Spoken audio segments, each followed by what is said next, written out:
Hi అండి, అందరికీ నమస్కారం. ఈరోజు స్పెషల్ పాలకూర పప్పు. 1.5 కప్పుడు పప్పు, 3 పాలకూర కట్టలు, 2 టమాటాలు ముక్కలుగా కట్ చేసి పెట్టుకోవాలి, 1 టేబుల్ స్పూన్ కారం, తగినంత ఉప్పు, చిటికెడు చింతపండు, చిన్న లెమన్ అంత సరిపోతుందండి. ముందుగా పప్పుని ఒక 15 మినిట్స్ నానబెట్టి పెట్టుకోండి.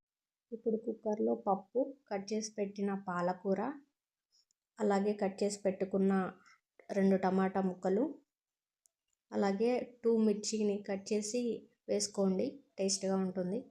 అలాగే 1.5 గ్లాస్ వాటర్ వేసి కుక్కర్ మూత పెట్టుకుని 10 విజిల్స్ వేసుకోండి.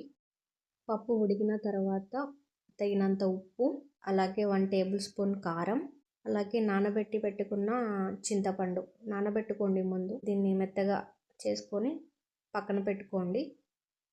నెక్స్ట్ తాలింపుకి చిన్న కడాయి పెట్టుకుని